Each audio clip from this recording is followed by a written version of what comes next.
राधे राधे, हरे हरे कृष्ण, जय जिनेन्द्र सभी को। राधे राधे, हरे हरे कृष्ण, जय जिनेन्द्र। तो आज हम हमारे एक स्टूडेंट के साथ बैठे हैं, जहाँ पर मैंने इन्हें कहा है कि एक बेसिक क्वेश्चन की लिस्ट लेकर आए अपने पर्सपेक्टिव से, एक एस्ट्रोलॉजी के पर्सपेक्टिव से। A1 लेवल है, फर्स्ट लेवल है अभी इनका। तो एक बेसिक एस्ट्रोलॉजी का स्टूडेंट जो होता है वो किस तरीके से कॉन्सेप्ट को उन्हें समझना चाहिए, ये इन डिटेल समझाने की कोशिश करेंगे। तो क्वेश्चन आंसर का एक बेसिक सेशन होगा। Okay, so the first question is, can a person's vibe affect your life? देखिए, वाइब्रेशन जो है, वाइब का मतलब ही वाइब्रेशन है। तो वाइब बड़ा ही जेंजी वर्ड है, आजकल वाइब यूज़ करते हैं। बट वाइब का मतलब होता है वाइब्रेशन। तो हर एक इंसान की एक पर्टिकुलर वाइब्रेशन होती है, एक पर्टिकुलर फ्रीक्वेंसी होती है, जिसके साथ अगर आप मैच करते हो तभी आप उस इंसान के साथ रह सकते हो, नहीं तो आप उस इंसान के साथ रह ही नहीं सकते। ये वाइब्स जो होती है ये प्लानट के द्वारा क्रिएट की जाती है। अब बहुत सारे लोगों का ये सवाल होता है कि मैनिफेस्टेशन है, वाइब्रेशन है, अगर यही सच है तो फिर ज्योतिष किस काम का? क्योंकि ज्योतिष के अंदर तो प्रेडिक्शंस होती हैं फ्यूचर की। पर अगर आप मेन चीज़ को समझने जाओगे तो ज्योतिष के अंदर भी दो एलिमेंट होते हैं, जहाँ पर एक बार आपको फ्री विल मिलती है और दूसरी बार आपको फ्री विल नहीं मिलती।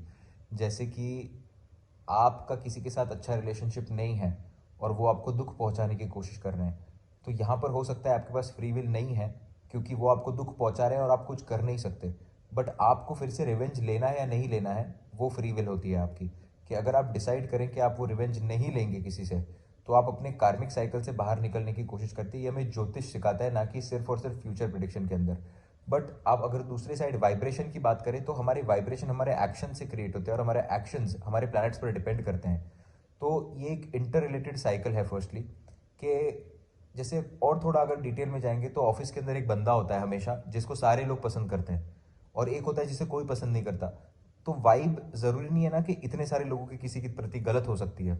इसका बेसिक मतलब सिर्फ इतना सा होता है कि इंसान की वाइब्रेशन वो अपने हैबिट से डिटरमाइन करता है, भले उसके प्लैनेट्स खराब हों। और फॉर एग्जाम्पल किसी के सेकंड हाउस में मार्स बैठा हुआ है, किसी के सेकंड हाउस में सैटर्न बैठा हुआ है, राहु बैठा हुआ है, ऐसे जो लोग होंगे वो दूसरे से तीखे टोन में ही बात करेंगे, एक सरकास्टिक टोन में बात करेंगे। तो अगर वो समझ जाएं कि उनकी वाइब्रेशन मैच लोगों से इस वजह से नहीं होती क्योंकि वो कड़वा बोलते हैं, और उसे कम करने की कोशिश करें, तो कई हद तक आप अपनी वाइब्रेशन को ऊंचा कर सकते हो, ताकि आपके ज़्यादा दोस्त बन पाए, क्योंकि लोनलीनेस एक बहुत बड़ी प्रॉब्लम है। तो coming back to the question, के वाइब्रेशन जो होती है वो मैच करती है, वो प्लैनेट से रिलेटेड है। बट सिर्फ आपको प्लैनेट पर डिपेंड नहीं रहना है, इसके अलावा भी आप बहुत कुछ कर सकते हो। So this is it. Okay, um, अगर एक जैसे कहते एक फ्रेंड सर्कल आपकी लाइफ में एक बहुत बड़ा इन्फ्लुएंस लाता है, तो आप उस चीज़ को कैसे डिफाइन करेंगे? तो फ्रेंड्स इन्फ्लुएंस लाते हैं, मतलब वो बहुत सही बात है, क्योंकि it is evergreenly said that a man is an average of 5 person he lives with. तो आप जिन 5 लोगों के साथ रहते हो उनका आप एक तरीके से एवरेज हो, मतलब आप अपने आसपास से बहुत सारी चीज़ें उठाने की कोशिश करते हो। ह्यूमन टेंडेंसी ये होती है, जैसे हम किसी सलमान खान को देखते हैं तो लोग बॉडी बनाना शुरू कर देते हैं।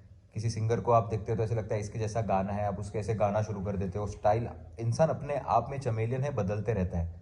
तो ओके। आपके फ्रेंड्स जितने इन्फ्लुएंशियल होंगे या जितनी अच्छी इन्फ्लुएंस आप पर रखेंगे, उतने आप लाइफ के अंदर डेवलप करते जाओगे। ये बहुत इंपॉर्टेंट है समझना, क्योंकि बहुत स्मॉल सर्कल रखना चाहिए दोस्तों का।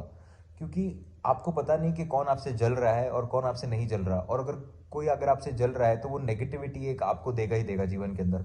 और वो नेगेटिव रिजल्ट्स जो होंगे वो आपको हो सकता है रियल लाइफ में मैनिफेस्टेड ना दिखे। जैसे कि फॉर एग्जांपल आपका वीज़ा आने वाला है और वीज़ा नहीं अटकेगा आपका, बट क्या होगा, आप सुबह लेट उठेंगे, आपका घर में किसी के साथ कुछ कलेश हो गया। ये नेगेटिव एनर्जीज होती है जो आप एक फ्रेंड सर्कल से अट्रैक्ट कर सकते हो, because that is the only place through which it can enter. आप देखिए ना कि आप बाहर जाते हैं, आप वर्क प्लेस पर जाते हैं, उधर आप दोस्त बनाते हैं। आप ट्रेन में किसी से मिल गए, आपने दोस्त बना लिया, यूनिवर्सिटी गए, दोस्ती तो एक जरिया है जो एनर्जी आप तक पहुंचाता है। वो जगह पर अगर आप फिल्टर डाल दो एक तरीके से, कि जैसे आप देखते हो कि चाय छानते टाइम आप एक जारी रख देते हो बीच में, तो सब कस बाहर निकल जाता है। उसी तरीके से अगर आप अपने फ्रेंड सर्कल को इतना सूक्ष्म तरीके से अगर एनालाइज करके उन्हीं लोगों को अंदर आने दो अपने सर्कल में, जो आपको सच में पता है कि अच्छा इन्फ्लुएंस रखेंगे, आप जीवन के अंदर बहुत सुख प्राप्त कर सकते हो। इसमें प्लैनेट का रिलेशनशिप होता है, लोगों को लोग ही नहीं मिल पाते अच्छे। बट इसका मतलब ये नहीं कि आप किसी के भी साथ उठने बैठने लग जाओ। और माता जी से यही प्रार्थना है सभी लोगों के लिए कि सबको अच्छे दोस्त मिले, ताकि एक इन्फ्लुएंशियल सर्कल बने और वो हेल्प से लोग आगे बढ़ते हैं। एक और इससे मुझे कॉन्सेप्ट याद आया जॉइंट फैमिली का, कि पहले जो लोग थे जॉइंट फैमिली में रहते थे, आपने देखा होगा अक्सर। जी। तो वो जॉइंट फैमिली रहने का मतलब ये था कि कौन किसके भाग्य का खा रहा है पता नहीं है। आप समझ रहे हैं, कौन किसके भाग्य का खा रहा है, मतलब कि अगर घर के अंदर 20 लोग रहते हैं, जैसे चाचा मामा ताया सबकी फैमिली साथ में रहती थी, तो सब लोग बाहर पैसे कमाने जाते थे, तो कोई अगर नहीं भी कमा रहा था उसको भी सेम ही रोटी मिलती थी। तो गिल्ट नहीं था उसको किसी भी चीज़ का कि मैं कंट्रीब्यूट नहीं कर पाता, क्योंकि हर एक का नसीब सेम नहीं होता और हर एक को पैसा अपने नसीब के हिसाब से ही मिल पाता है, भले ही कितने ही मेहनत कर लो, क्योंकि कुछ चीज़ें लाइफ में फिक्स्ड होती हैं। तो उन केसेस में भी आप देखोगे कि एक जॉइंट फैमिली के सिस्टम की वजह से एक दूसरे की हेल्प करते हुए कौन किसका कर्म काट रहा है, आप आगे बढ़ जाते थे एक कलेक्टिविटी के अंदर। और आज हमें वो जॉइंट फैमिली का सुख नहीं है, न्यूक्लियर हो चुकी है फैमिली, इसीलिए वो सुख हमें दोस्तों में दिखता है। तो अच्छे दोस्त होना एक फैमिली के बराबर होते हैं। That is the reason it is said the friends is equals to family. So Can a person's name influence their personality? देखिए, ये मैं पिछले वीडियोस में भी काफ़ी मैंने इसके बारे में बात करने की कोशिश की है। नाम ही सब कुछ होता है, आप एक तरीके से देखिए। आज आप देखेंगे कि प्रभु श्री राम, प्रभु श्री कृष्ण, महावीर स्वामी, आदिनाथ प्रभु, ये सारे इस धरती पर एक मनुष्य स्वरूप में आए और एनर्जी है वो एक, और वो चले गए अपना मनुष्य शरीर छोड़कर, बट वो एनर्जी आज भी यहाँ पर जिंदा है। वो एनर्जी को आप किस नाम से डिफाइन करते हो?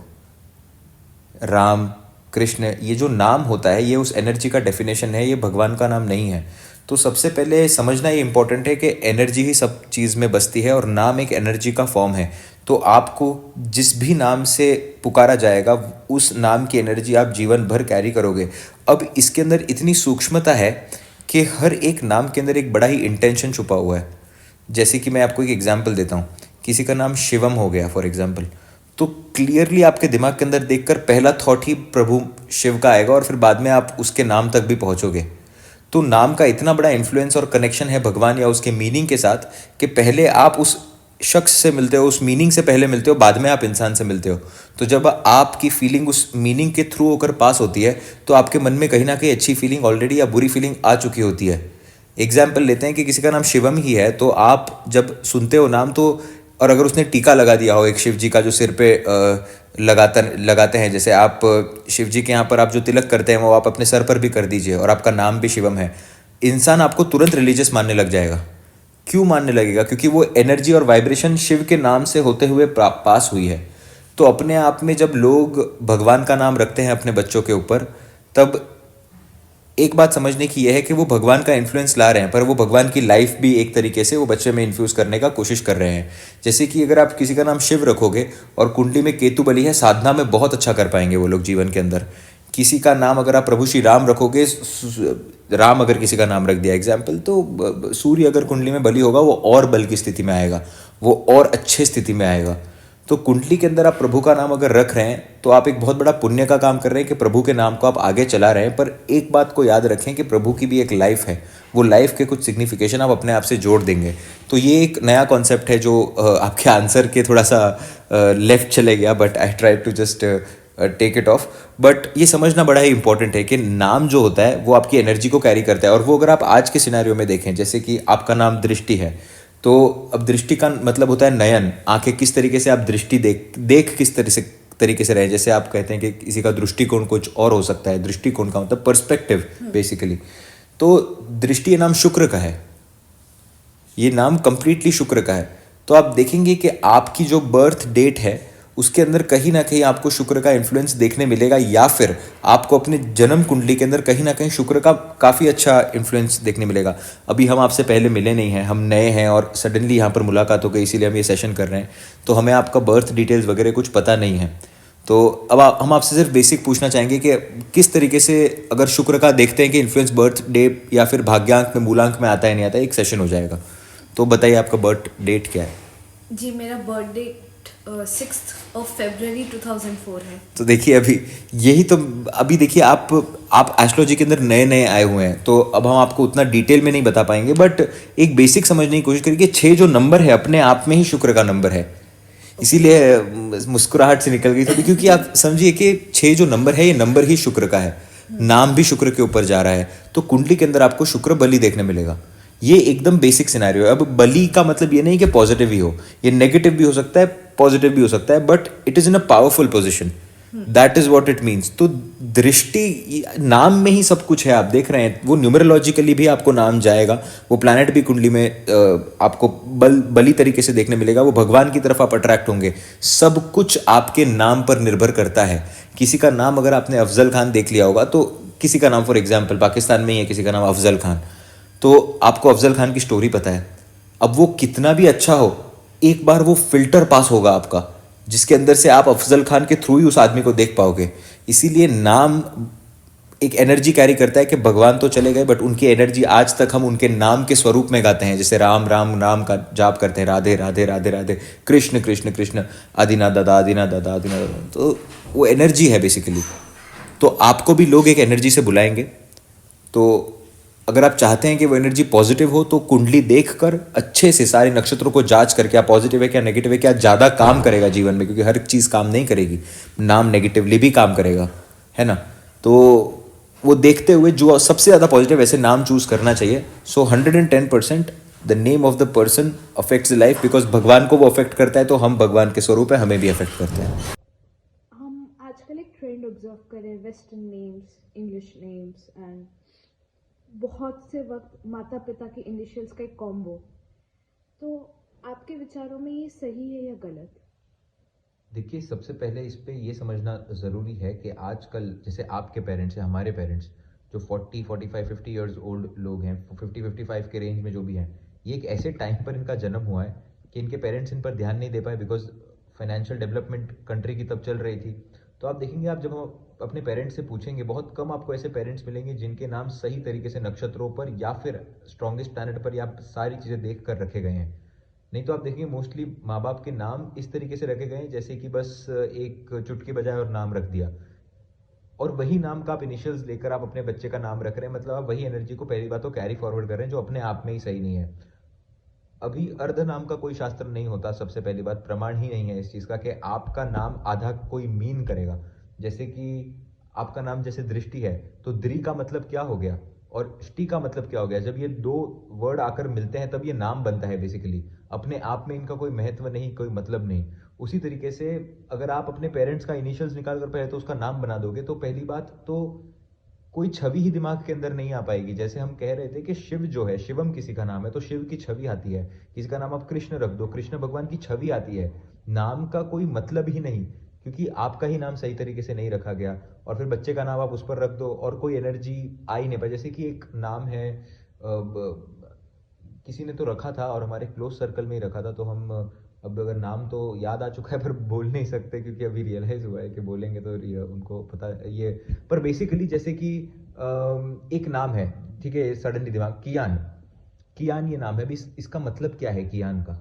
अब बहुत लोगों ने इसका मतलब बना दिया है कान्हा, बेसिकली कि कान्हा से जोड़ कर गया, पर कियान इसका अर्थ है ही नहीं कुछ। तो इस नाम का अर्थ नहीं है, तो इंसान जो भी काम जीवन में करने जाएगा उसको अर्थ प्राप्ति किस तरीके से लोग उसको रिस्पेक्ट करेंगे, वो काम लोगों तक पहुंच ही नहीं पाएगा। ये बहुत बड़ी प्रॉब्लम हो जाती है जो लोग ऐसे नाम रखते हैं उनके लिए। तो पहले बात तो ये समझना जरूरी है कि माँ बाप के नाम क्या सही रखे गए हैं, अगर वो सही नहीं रखे गए तो पहले उन्हें सही करें। और बच्चे का नाम तो उसके हॉरोस्कोप के हिसाब से, स्ट्रॉन्गेस्ट प्लैनेट के हिसाब से, ताकि जीवन भर उसको सपोर्ट मिलता रहे उस प्लैनेट से, उसको अच्छी चीजें मिलती रहें। इस तरीके से ही आपको नाम रखना चाहिए। अगर हॉरोस्कोप ना देखे और नाम ऐसे रख दे तो कोई दुष्प्रभाव? देखिए, जैसे नाम ऐसे ही नहीं रखे जाते, बहुत सारी चीजें लिखी हुई होती है। आप देखेंगे कि पहले के बहुत सारे ऐसे नाम भी हमने हॉरोस्कोप में देखे हैं कि जहां पर किसी को भी कुछ नहीं पता था बच्चे के बारे में, कुंडली भी कभी नहीं बनी थी, बाद में जाकर टाइम रेक्टिफिकेशन हुआ और बाद में कुंडली बनी, पर उसका नाम बहुत सटीक तरीके से आत्मकारक पे है या फिर कुंडली के एग्जॉल्टेड प्लैनेट पर रखा गया है। तो ये नसीब पर भी डिपेंड करता है कई बार कि हो जाए। अगर जुपिटर अच्छा है, बृहस्पति अगर अच्छा है, लगन के साथ अच्छा संबंध बना रहा है, तो इंसान को सही नाम मिल जाता है थ्रू नेचर, ब्लेसिंग में। जैसे Jupiter is a blessing because, right. But अगर ये सही ना हो तो फिर ये दिक्कत देगा। तो जरूरी नहीं है, इसके सब्जेक्टिव आंसर है बेसिकली है, क्योंकि एक नेचर और एक फिलोसॉफी है जो एस्ट्रोलॉजी से बाहर भी एग्जिस्ट करती है, which is oneness with God. तो वो एक अलग डायरेक्शन में चले जाएगा। क्या राहु और केतु अच्छे ग्रह है? क्योंकि लोग अक्सर इन नामों से डर जाते हैं। देखिए, सबसे पहली बात, राहु और केतु को एज अ ग्रह देखना ही बड़ी गलत बात हो जाती है कहीं ना कहीं, क्योंकि राहु और केतु सेलेस्टियल बीइंग्स है, इल्यूजनरी प्लैनेट्स है। अगर आपने महाविष्णु प्रभु की, महादेव की और स्वरभानु की अगर कहानी सुनी होगी कि किस तरीके से राहु केतु का निर्माण हुआ, तो एज ए एंटिटी आप उसको देखते हो, बट एज अ प्लैनेट आप नहीं देखते हो, क्योंकि इल्यूजन को रिप्रेजेंट करता है कहीं ना कहीं। देखिए, राहु और केतु आपके पास्ट और फ्यूचर में बड़े ही कार्मिक प्लैनेट्स हैं। ये आपको अपने कर्म का फल देंगे। राहु आपके कुंडली में जहां पर भी बैठेंगे वहां पर आप अपना फ्यूचर देखेंगे, और केतु आपके कुंडली में जहां पर भी बैठे हैं वहां पर आपको अपना पास्ट छोड़ना पड़ेगा। It is as simple as this. इससे डरने पर या फिर इससे प्रभावित होने पर कोई मतलब नहीं है, बिकॉज ये आपके रियल लाइफ के कर्म को रिप्रेजेंट करता है। प्लैनेट्स अपने अंदर अपने कर्मों के अनुसार अच्छे या बुरे फल स्टोर करके रखते हैं। जैसे शनिदेव एक पर्टिकुलर चीज को रिप्रेजेंट करते हैं जो कि आपकी मेहनत है, आपको क्या रिजल्ट मिलने वाला है, तो आपके सैटर्न के अंदर सारा स्टोरेज है आपके रिजल्ट का, उसको आप एक बैंक की तरह देखिए। राहु केतु आपके करंट कर्म की भी बैंक है, एट द सेम टाइम आपके पास्ट कर्म की भी बैंक है। एक बेसिक एग्जांपल से समझाने की कोशिश करते हैं। जैसे जुपिटर है, अब जुपिटर को आप एक कबर्ड की तरह इमेजिन करिए जो पैसे से भरा हुआ है। जब जब जीवन में जहां जहां से जुपिटर आपका गोचर करेगा, जिस जिस भाव से, उस भाव में वो आपको पैसे देते जाएगा, वो सुख देते जाएगा, मटेरियलिज्म देते जाएगा, या जो भी आपकी कुंडली में योग बना रहा है वो देते जाएगा। पर ये अगर राहु केतु ट्रांजिट कर रहे हैं तो वो पास्ट लाइफ का जो कर्म है जो जुपिटर दे रहा है वो भी देकर जाएगा, एट द सेम टाइम आज जो आप कर रहे हो उसका भी वो कर्म देते जाएगा। इसीलिए कुंडली के अंदर अगर राहु केतु अच्छे बैठे हों, अच्छे ग्रहों से दृष्ट हो, तो इंसान के फ्यूचर के कर्म बड़े अच्छे होते हैं और उसके पास्ट के कर्म उसे परेशान नहीं करते। आई डोंट नो कि मैं इसमें थोड़ा ज्यादा डीप जा चुका हूं, बट मेरा कॉन्सेप्ट समझाने का मतलब यह है कि राहु और केतु आपके आज के कर्म और आपके पिछले कर्मों को भी रिप्रेजेंट करते हैं। बाकी सारे प्लैनेट्स जो होते हैं वो आपके पिछले कर्मों को रिप्रेजेंट करते हैं, जिसके बेसिस पर आप आगे का डिसीजन लेते हो। पर आप आगे का क्या डिसीजन लेते हो वो राहु केतु पर निर्भर करता है। समझने वाली बात यह है कि राहु को आपके फ्यूचर के कर्म कहा गया है और केतु को आपके पास्ट के कर्म कहा गया है। अब यहां पर लोगों का एक क्वेश्चन हो सकता है, जैसे आपके मन में भी एक क्वेश्चन आ सकता है कि केतु तो पास्ट लाइफ का कर्म है, तो ये आज किस तरीके से अफेक्ट करेगा, क्योंकि ये तो हो चुका, राइट? बट ऐसे नहीं होता है। दो चीजें चलती है लाइफ के अंदर। इंसान के शरीर में तीन नाड़ियां हैं, पर इंसान या तो पास्ट में रहता है तो फ्यूचर में रहता है, प्रेजेंट में रहता ही नहीं है। तीन जो नाड़ियां हैं, चंद्र नाड़ी, सूर्य नाड़ी, मध्य नाड़ी। या तो चंद्र नाड़ी की तरफ रहेगा फ्यूचर में, या तो सूर्य नाड़ी रहेगा पास्ट में, या फिर वाइस वर्सा। दोनों में से कुछ भी यहां पर हो सकता है। तो पास्ट की चीजों में डूबने की वजह से वो अपने कहीं ना कहीं प्रेजेंट को और फ्यूचर को तो अफेक्ट कर रहा है ना। तो जो पास्ट जो है वो केतु है। तो कई बार इंसान अपने ब्रेकअप्स को, अपने ट्रॉमास को, किसी को फॉरगिव नहीं कर पाना, बहुत सारी गलत गलत चीजें भूल नहीं पाता, इसका मतलब वो अपने केतु को छोड़ नहीं पाता, इसलिए वो राहु के अंदर प्रवेश नहीं कर पा रहा, वो आगे नहीं जा पा रहा। तो ये आपके करंट मोमेंट जो कि पास्ट बन चुका है उसे भी रिप्रेजेंट करता है। जैसे कि आज आप बैठे हैं, वंश बैठे हैं, हम सारे बैठे हैं अब यहाँ पर, और एक मोमेंट अच्छा चल रहा है, पर एवरी मोमेंट, ये जो आज का मोमेंट है ये भी पास्ट बनते जा रहा है और ये केतु बनते जा रहा है। तो हम राहु की तरफ देख रहे हैं, बट हम केतु के अंदर अपने आप को समाहित करते जा रहे हैं जी।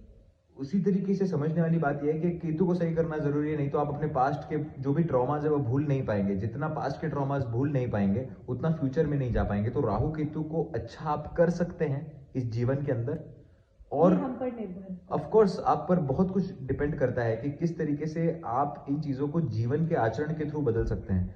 सो मल्टीपल चीजें इसके अंदर रिप्रेजेंट करते हैं राहु केतु आपके लाइफ के अंदर, आपके करंट कर्मा को, आपके पास्ट कर्मा को। बस बेसिक थियोरी यह है कि राहु केतु को देखना किस तरीके से चाहिए, ना अच्छा ना बुरा। जैसे आप कह सकते हैं ना मोह ना मत्स्य ना माया ना भोग, कुछ भी नहीं बचता है इंसान के अंदर, वो राहु केतु है, वो सिर्फ आपके कर्म को रिप्रेजेंट करते हैं। सूर्य राशि और चंद्र राशि में अंतर क्या है, और इसमें से हमारी लाइफ में सबसे अधिक प्रभाव कौन सी राशि डालती है? देखिए, सूर्य राशि और चंद्र राशि अपने आप में ही बड़ी स्पेशल है। ये आप जब इस कॉन्सेप्ट को दूर से देखेंगी तो ये आपको छोटा लगेगा, बट जब आप इंटरनल चले जाएंगे इसमें तो आपको बहुत कुछ सीखने मिलेगा। कई सारे प्रेडिक्शन इससे बाहर आते हैं फॉरेन में, जैसा कि आप देख सकते हैं यूएसए, इटली, बेल्जियम, ये सारी कंट्रीज के अंदर सिर्फ और सिर्फ सन साइन कंसिडर की जाती है। आपका इस पर्टिकुलर महीने में जन्म हुआ है, उस पर्टिकुलर महीने में सूर्य उस राशि के अंदर थे, जो कि एक बड़ा ही ब्रॉडर पर्सपेक्टिव है, जिसके अंदर नक्षत्र आते हैं, पद आते हैं, काफी कुछ आता है, बट वो सिर्फ और सिर्फ राशि को कंसिडर किया जाता है। फॉर एग्जाम्पल, अगर किसी का सन कैप्रिकॉन के अंदर बैठा है और आपका भी सन फॉर एग्जाम्पल कैप्रिकॉन के अंदर बैठा है, अब जरूरी नहीं है कि आपके अंदर सिमिलैरिटीज होंगी, बट एक पॉसिबिलिटी ये बनती है सूर्य राशि सेम होने की वजह से कि आपके कर्म करने का जो तरीका होगा, क्योंकि कर्म की राशि में बैठा है, वो सेम हो सकता है और उसके अंदर आपको सिमिलैरिटीज देखने मिल सकती है। अपार्ट फ्रॉम दिस, हो सकता है कि आपके जीवन का जो आत्मीयता है या फिर आपके जीवन का जो इंटेंशन है वो कर्म से जुड़ा हो। देखिए, सूर्य राशि पर इतना ज्यादा फोकस नहीं किया गया है क्योंकि चंद्र राशि पर ही सबसे ज्यादा बल दिया गया, क्योंकि चंद्र मन को रिप्रेजेंट करता है। अब दोनों चीज साथ में बोलेंगे तो कंफ्यूजन हो जाएगा, अलग अलग करके सूर्य राशि पे समझाने की कोशिश करते हैं, चंद्र राशि पर भी थोड़ा प्रकाश डालते हैं। तो मेजरली सूर्य राशि समझेंगे। तो देखिए, सूर्य आत्मा का कारक हो जाता है। आपकी कुंडली में हाईएस्ट डिग्री का जो प्लैनेट होता है वो आपका आत्म कारक हो गया। दैट इज अ पोजीशन जहां पर अलग अलग प्लैनेट जो हाईएस्ट डिग्री के होंगे वो आकर बैठेंगे और आत्म कारका के पद प्राप्त करेंगे। बट अगर नेचुरल आत्म कारका की बात करें तो वो बन जाते हैं आपके सूर्य। तो कुंडली में आपके सूर्य का और लोएस्ट डिग्री प्लैनेट का एक अनोखा संबंध होता है सबसे पहले, जो आपको बताता है कि आप अपनी आत्मा तक किस तरीके से पहुंच सकते हैं। हम हमारी प्राइम कंसल्टेशन पेंडिंग कर्मा के अंदर काफी ज्यादा यूज करते हैं, क्योंकि समझ में ये आना चाहिए मेन पॉइंट के उसकी आत्मा का जो संबंध है वो नेचुरल आत्मा कारक का जो कि सूर्य है उसके साथ कैसे बन रहा है। तो सूर्य आपकी आत्मा की चीजों को बताता है कि आपकी आत्मा किस जगह जाके प्रेम में पड़ेगी और वो आपके आत्मा कारक के साथ किस तरीके से कनेक्ट हो गए, उस पर आपको समझ में आएगा कि सूर्य कुंडली ओवरऑल तरीके से काम कैसे कर रही है। अगर आप चंद्रमा की साइड पर आएंगे तो चंद्र राशि तो बड़ी ही इंपॉर्टेंट है। चंद्र आपके मन को रिप्रेजेंट करता है और मन पर जो इफेक्ट घटेगा वही आपके बॉडी पर घटेगा, ये इसका 100% है ये बात। जैसे फॉर एग्जाम्पल, अगर आप गुस्से में हो, आप गुस्से में रहिए 10 से 15 दिन, आपको बुखार आने लग जाएगा, शरीर के न्यूट्रिएंट्स ढीले पड़ जाएंगे, शरीर थोड़ा मुरझा सा जाएगा। यही अगर आप खुश रहेंगे तो खुशियां आएंगी जीवन के अंदर और उत्साहित रह पाएंगे। ये चंद्र राशि का प्रभाव होता है। कुंडली के अंदर चंद्र अगर लगन में बैठा हो और अगर बली स्थिति में हो, कितने भी कुंडली में वियोग हो, खराब हो कुंडली, इंसान तर जाता है। और अगर यही चंद्रमा कुंडली के लगन के अंदर बैठा अगर खराब हो तो कितनी ही अच्छे योग हो, सारी की सारी बर्बादी हो जाती है। क्योंकि चंद्रमा आपके मन को रिप्रेजेंट करता है। बॉडी के अंदर 70% वाटर है और ये वाटर को आपके चंद्रमा रिप्रेजेंट करता है। आप इमेजिन करिए ना कि फ्री विल जो है ये भी चंद्रमा से ही कहीं ना कहीं कनेक्टेड है। Free will, Rahu Ketu. राहु केतु कौन है, ये एक और कॉन्सेप्ट दिमाग में आया था। हमने सोचा था ये वाला जो है अभी जो कोर्स लॉन्च करेंगे उसके अंदर बताएंगे, but really wanted to share this one. Okay, so चंद्रमा जो होता है उसके साउथ नोड और नॉर्थ नोड होते हैं राहु केतु। आप देख रहे हैं सब कुछ चंद्रमा के आसपास ही घूम रहे हैं। जैसे आपका जो पिछला प्रश्न था राहु केतु का, कि राहु केतु को अच्छी तरीके से देखा जाना चाहिए नहीं देखा जाना चाहिए, वो तो एक नॉर्थ और साउथ नोड है चंद्रमा के। तो सबसे पहली आपकी जो नजर कुंडली में पड़नी चाहिए वो चंद्रमा पर ही पड़नी चाहिए और चंद्रमा के नक्षत्रपति और राशिपति पर पड़नी चाहिए, क्योंकि वही सब कुछ डिटरमाइन करेंगे। क्योंकि राहु केतु उन्हीं के तो नॉर्थ और साउथ नोड है। समझना ये इंपॉर्टेंट है कि पहला ही पड़ाव यहाँ पर चंद्रमा है जी। इस चीज को अगर आप मूलभूत तरीके से समझने की कोशिश करेंगी तो आपको समझ आएगा सूर्य आपके आत्मा की चीजों को रिप्रेजेंट करते हैं। जहां पर भी आपकी कुंडली के अंदर सूर्य बैठेंगे वहां पर आप अपनी आत्मा को किस तरीके से डेवलप कर सकते हैं वो आप करने का प्रयास करेंगे। फॉर एग्जाम्पल, आपका सूर्य सैजिटेरियस के अंदर बैठा है। अब अगर आपको इस चीज के बेसिक प्रेडिक्शन पर आना है तो आप किस तरीके से करेंगे। सूर्य आपकी आत्मा को रिप्रेजेंट करता है। नवम भाव या फिर नवम राशि जो होती है वो आपके धर्म कर्म को रिप्रेजेंट करती है। एट द सेम टाइम आपके लॉन्ग टर्म ट्रैवल्स को भी रिप्रेजेंट करती है। सूर्य आपके माउंटेन्स को रिप्रेजेंट करता है। तो जब आप ऐसी जगहों पर जाएंगे, धर्म स्थलों पर जो पहाड़ों पर है और घर से दूर है, at the same time Sagittarius धर्म कर्म की एनर्जी रखते हैं, वो जगहों पर जाकर आपके सूर्य को बेनिफिट देखने मिलेगा, आपकी आत्मा को बेनिफिट देखने मिलेगा। इसीलिए आपके सूर्य कुंडली में जहां पर भी बैठेंगे वहां से आपका एक आत्मीयता का कनेक्शन बनेगा, एक आत्मा का कनेक्शन बनेगा, क्योंकि वो तत्व ही आत्मा का है। इसीलिए आपको आत्म कारक और सूर्य को साथ में देखना बड़ा ही इंपॉर्टेंट है। ये आपके लाइफ के पर्पस को, आप लाइफ में आगे क्या करना चाहते हैं, कितनी आप उन्नति प्राप्त कर पाएंगे, क्योंकि सूर्य आपका प्राइड और फेम भी है, वो आपको बताने की कोशिश रखता है। जहां तक चंद्र राशि की बात करें, चंद्र राशि आपके मन को रिप्रेजेंट करती है। आपके बॉडी के अंदर 70% वाटर है। मैं बार बार इसीलिए कहता हूं क्योंकि वाटर को चंद्रमा रिप्रेजेंट करते हैं। कुंडली में चंद्रमा जितने अच्छी स्थिति होगी, आप इस लाइफ के अंदर उतना अच्छी तरीके से फाइट बैक कर पाएंगे। मैं बार बार ये बात कहता हूँ, लगन के अंदर जब चंद्रमा हो और सारे राजयोग कुंडली में बनते हो और लगन में अगर चंद्रमा अफ्लिक्टेड हो और अच्छे तरीके से ना सिचुएटेड हो, एक भी राजयोग काम नहीं आ पाएगा। लगन का चंद्रमा बली बैठा हो और कुंडली में सारे वियोग हो, चंद्रमा आपको बचा ले जाएगा, क्योंकि सारी की सारी चीजें आपके मन पे रिप्रेजेंट करती है कि आपका मन किस तरीके से काम कर रहा है। Your reaction to the things is everything. एक इंसान को कोई पुलिस वाला आकर मार रहा है, वो सोच रहा है कि मैं इस पुलिस वाले को कैसे वापस मारूं, और दूसरा सोच रहा है कि मैं किस तरीके से सुधरूं ताकि मैं क्राइम फिर से ना करूं। ये दो थॉट प्रोसेस चंद्रमा देता है।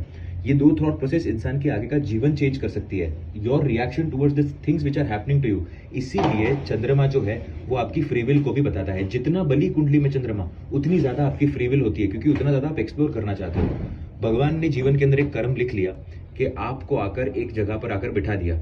जैसे फॉर एग्जांपल आपके कुंडली के अंदर योग है कि आप यूएसए जाकर रहेंगी, तो आप यूएसए तो चली गई, ये भगवान ने कर्म लिख दिया, फिक्स्ड कर्मास हो गए। बट चंद्रमा पे डिपेंड करता है कि आप यूएस में जाके क्या करती हैं, आप कितना एक्सप्लोर करती हैं, किस तरीके से आप जॉब ढूंढती हैं, कैसे नए दोस्त बनाती है, अपने आप को किस तरीके से इंप्रूव करती है, अडेप्ट कैसे करती हैं।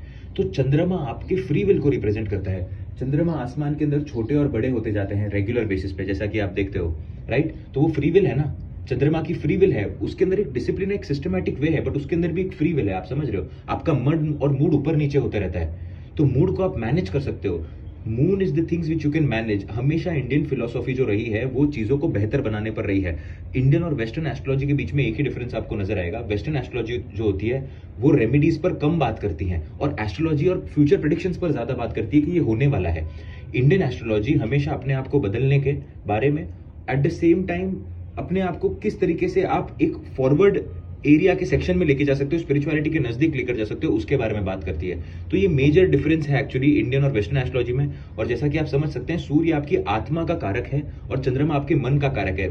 सन is more related to the outside of this world, to your soul, and moon is related to this world, के इस दुनिया से आप किस तरीके से बाहर निकल के अच्छा काम कर सकते हैं और इस दुनिया में फ्री विल का यूटिलाइजेशन किस तरीके से हो, वो आपको चंद्र राशि बताती है।